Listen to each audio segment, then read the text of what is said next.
Hello everyone, welcome to learner B. I am Shivani Chauhan. ये class 10th maths का केंद्रीय विद्यालय संगठन का जो मंथली टेस्ट हुआ है उसका पेपर है। पूरा सोल्यूशन हम इसमें देखेंगे। इसका पीडीएफ विद सोल्यूशन आपको हमारे टेलीग्राम ग्रुप पर मिल जाएगा, जिसका लिंक आपको डिस्क्रिप्शन बॉक्स में मिलेगा।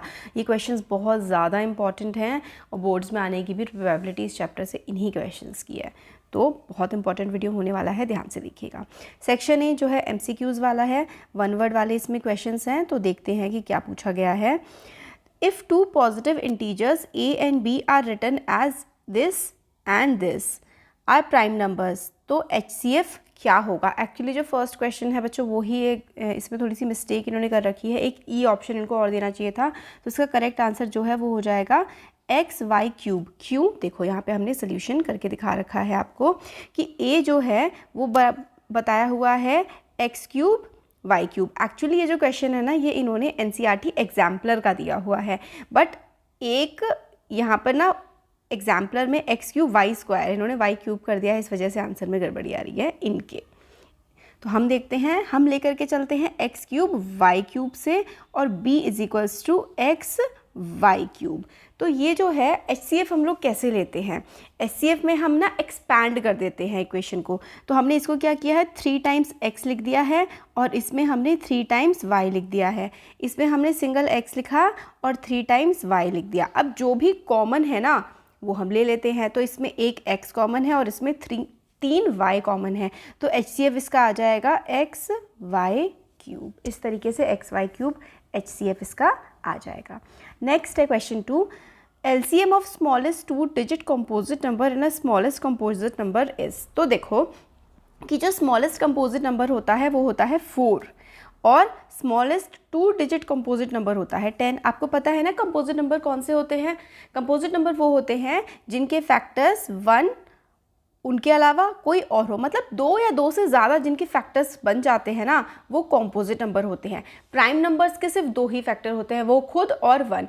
कॉम्पोजिट नंबर के अपना 1 और उससे एक और भी ज़्यादा, मतलब 2 से ज़्यादा फैक्टर्स तो बनने ही चाहिए। तो इसलिए 1, 2, 3 ये तीनों के तीनों कॉम्पोजिट नंबर नहीं है। तो सबसे छोटा कॉम्पोजिट नंबर हमारे पास जो निकल करके आता है वो है 4। तो 4 is the smallest composite number. Hopefully आपको कॉम्पोजिट नंबर का जो है मतलब पता होगा।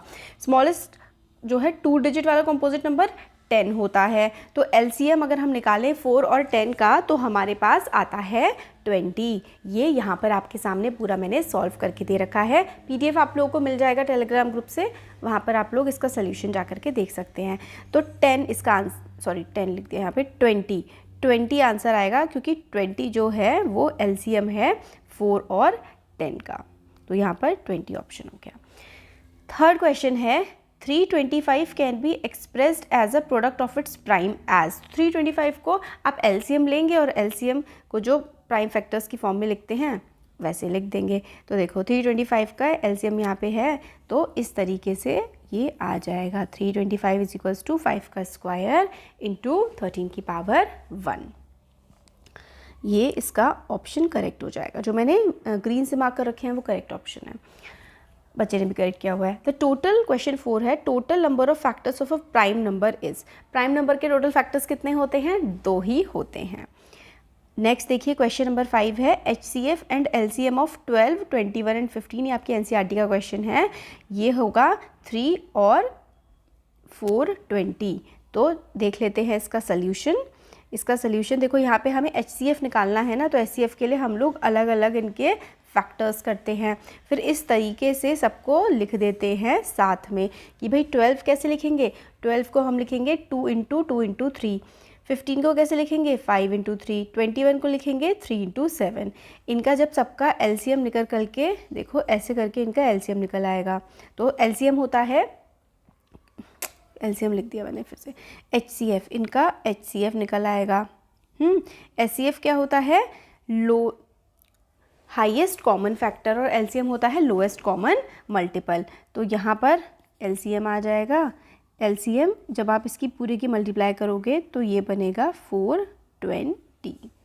ठीक है, तो इस तरीके से 420 इसका एलसीएम हो जाएगा और एचसीएफ जो है वो 3 हो जाएगा। होपफुली आपको एलसीएम एचसीएफ निकालने आते हो, नहीं तो हम लोगों ने एक्सरसाइज का भी सोल्यूशन पूरा का पूरा बना रखा है, उस पर मैंने आपको सिखाया हुआ है कि किस तरीके से एलसीएम एचसीएफ निकालते हैं।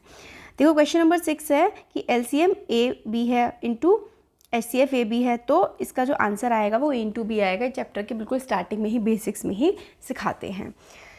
क्वेश्चन 7 है, ये भी बिल्कुल बेसिक्स का ही है। If A and B are coprime तो ए स्क्वायर और बी स्क्वायर भी को प्राइम ही होंगे। If A and B are coprime then A square and B square are coprimes. Question number 8 है, the value of P and Q such that the prime factorisation of 2550 is this. तो हम लोगों को 2520 के prime factors करने हैं और ये इस फॉर्म में आएंगे। जब हम प्राइम फैक्टर्स करेंगे तो ये इस फॉर्म में आ जाएंगे, तो इसका आंसर जो है 2 और 5 होगा। सोल्यूशन मैं आप लोगों को यहाँ पर दिखा देती हूँ। 8 वाला देखो, हमने 2520 का फैक्टराइजेशन किया है, तो फैक्टराइजेशन करने के बाद ये जो आता है इसको हमने ऐसे करके लिख दिया। तो भाई हमें पूछा गया था कि पी की क्या वैल्यू होगी, तो पी की वैल्यू यहाँ पर 2 आ रही है। क्यू की क्या वैल्यू होगी, तो क्यू की वैल्यू जो है वो 5 आ रही है। इस तरीके से क्वेश्चन नंबर 8 जो है उसका सल्यूशन आपके सामने है। अब हम लोग देखते हैं क्वेश्चन नंबर 9। मैंने सोल्यूशन बच्चों पहले से इसलिए कर दिया ना, क्योंकि नहीं तो ये वीडियो जो है 1-1.5 घंटे का बन जाता अगर मैं सोल्यूशन भी आपको हाथों हाथ करके दिखाती, क्योंकि सोल्यूशंस तो हम लोगों ने चैप्टर में भी कर ही रखे हैं, इसलिए फाइनली आंसर दिखा दिया। असर्शन रीजन देखते हैं। क्वेश्चन नंबर 9 जो है, द सम और difference of a rational number and an irrational number is a rational number. बिल्कुल सही बात है कि भाई आप एक रेशनल नंबर पकड़ो और एक इरेशनल नंबर पकड़ो, उनका जो आप माइनस कर लो चाहे प्लस कर लो, जो फाइनल आगे वो आंसर बनेगा वो इरेशनल ही बनेगा। स्टेटमेंट 2 है कि negative of an irrational number is a rational. नहीं भाई, निगेटिव कर दोगे तो इरेशनल रेशनल थोड़ी ना हो जाएगा, तो ये बात गलत है। तो जो ऑप्शन सी है, statement 1 is true but statement 2 is false, ये जो है सी करेक्ट हो जाएगा। देखिए 10th क्वेश्चन है, नंबर 6 की power n being a natural number ends with digit 5। नहीं, देखो ये गलत है। ओनली प्राइम फैक्टर्स ऑफ जो होते हैं ना 6 की पावर n के, वो 2 और 3 होते हैं। तो 6 की पावर n, इस शब्द का क्या मतलब है? 6 की पावर n यानी कि n की जगह अगर आप जो है 1 रखो तो 1 के फिर आप फैक्टर्स करोगे तो 2 × 3 आएगा।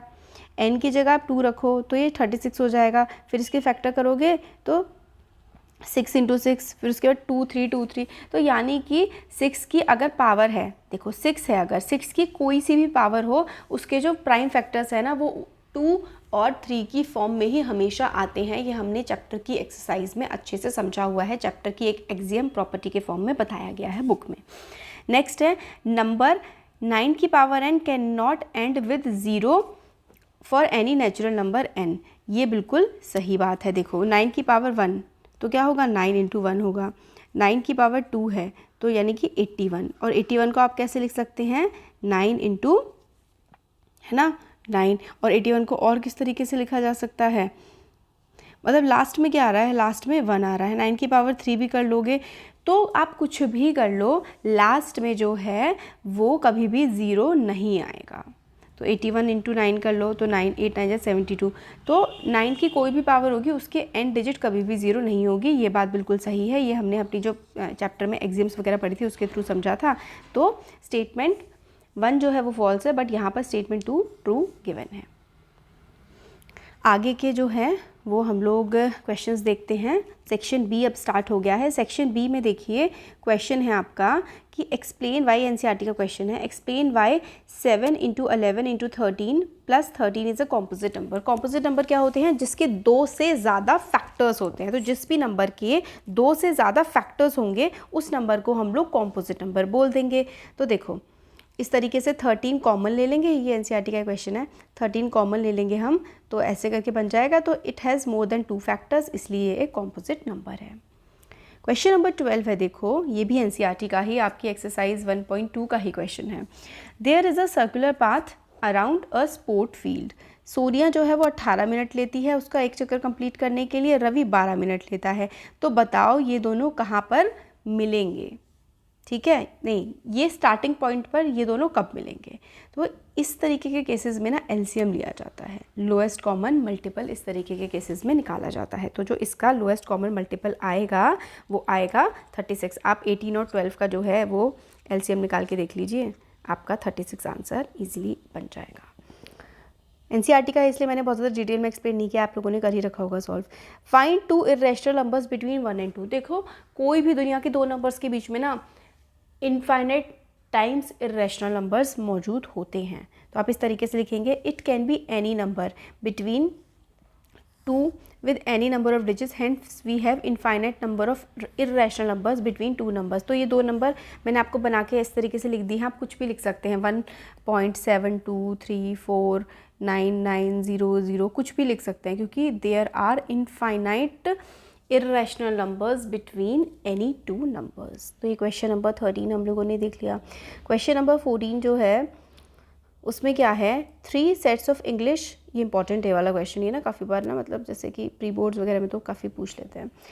3 sets of English Hindi mathematics books have to be stacked in such a way. Stacked का मतलब होता है कि लगाया जाता है, लाइब्रेरी में बुक्स की स्टैकिंग होती है इस, है ना, in such a way that all the books are stored topic wise and height of each stack is same. तो मतलब स्टैक इस तरीके से बना रखा है, टॉपिक वाइज किताबें लगा रखी हैं और कई सारे स्टैक्स हैं और हर स्टैक्स की जो हाइट है वो बिल्कुल सेम है। Number of English books, English की बुक 96 हैं, हिंदी की बुक्स 240 हैं, मैथ्स की बुक 336 हैं। Assuming that books are of same thickness, हम ये सोच रहे हैं कि सारी की सारी बुक जो है वो बराबर मोटाई की है, मोटाई बराबर हैं, तो हमें बताना है determine number of stacks of English Hindi and maths book. तो इंग्लिश हिंदी और मैथ्स की बुक्स के कितने स्टैक्स होंगे। तो देखो इस केस में ना हम लोगों को हमेशा HCF निकालना होता है कि मैक्सिमम कितने स्टैक्स हमें बनाने हैं, तो we need to find its HCF। तो 96 का हम लोग इस तरीके से प्राइम फैक्टर्स कर लेंगे, 240 के कर लेंगे और ऐसे ही 336 के भी कर लेंगे। कैसे करते हैं, ऐसे करके देखो, ये जो है ना ऐसे निकाला जाता है ना, मैंने आपको ज़्यादातर सब जगह करके ही दिखा रखा है, इस तरीके से जो है फैक्टर्स हम लोग कर लेंगे और HCF आ जाएगा।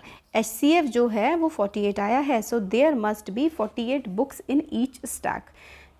48 बुक हर एक स्टैक में होनी चाहिए। तो number of stacks English book के कितने स्टैक्स आ जाएंगे, इंग्लिश बुक कितनी थी 96 थी, तो इंग्लिश बुक के कितने स्टैक्स आ जाएंगे, इंग्लिश बुक के जो स्टैक्स आएंगे वो आएंगे 96/48। Number of stacks of Hindi books से कितने स्टैक्स आ जाएंगे 240/48 यानी कि 5 आ जाएंगे, और number of stacks of maths books आ जाएंगे 336/48 यानी कि 7 स्टैक्स मैथ्स की बुक के आ जाएंगे। तो इस तरीके से आप लोग HCF निकाल के फिर उसके बाद नंबर ऑफ बुक्स से डिवाइड कर देंगे, आपका आंसर आ जाएगा। PDF ज़रूर आप इसको, मतलब ये क्वेश्चन इंपॉर्टेंट है, इनका PDF ज़रूर डाउनलोड करिएगा और सॉल्व भी खुद से करने की कोशिश करिएगा और सोल्यूशन समझ के। नेक्स्ट देखो, ये जो क्वेश्चन हैं क्वेश्चन नंबर 15 और 16 ये आपके NCERT के ही हैं, दोनों के दोनों क्वेश्चन, इसलिए मैंने ये सॉल्व यहाँ पर नहीं करे हैं क्योंकि ये मैं पहले ही सॉल्व करवा चुकी हूँ, आपने कर ही रखे होंगे सॉल्व। 17 देखते हैं question number. 2 tankers contain 850 liters and 680 liters of petrol respectively. मतलब 2 टैंक्स हैं, एक टैंक में 850 लीटर पेट्रोल है और दूसरे वाले टैंक में 680 लीटर पेट्रोल है। तो मैक्सिमम कैपेसिटी निकालनी है। तो जब भी मैक्सिमम कैपेसिटी निकालनी होती है ना, तो हम लोग को क्या करना होता है, मैक्सिमम कैपेसिटी के केस में HCF हम लोग निकालते हैं। तो maximum capacity of container HCF होता है, HCF ऑफ 850 एंड 680। 850 का इस तरीके से हम लोग फैक्टराइजेशन करेंगे।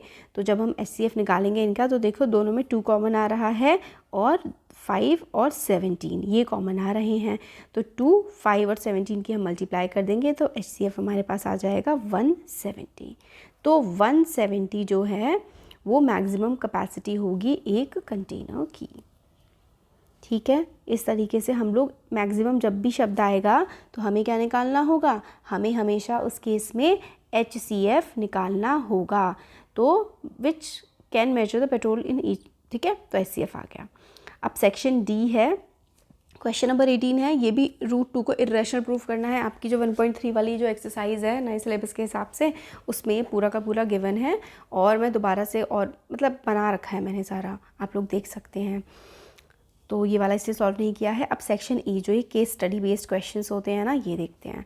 केस स्टडी बेस्ड क्वेश्चंस में to enhance the reading skills of grade 10 students school nominates you and 2 of your friends to set up a class library. आपको और आपके फ्रेंड को स्कूल ने नॉमिनेट किया है कि आप अपने स्कूल में लाइब्रेरी जो है वो अपने क्लास में लाइब्रेरी बनाएंगे।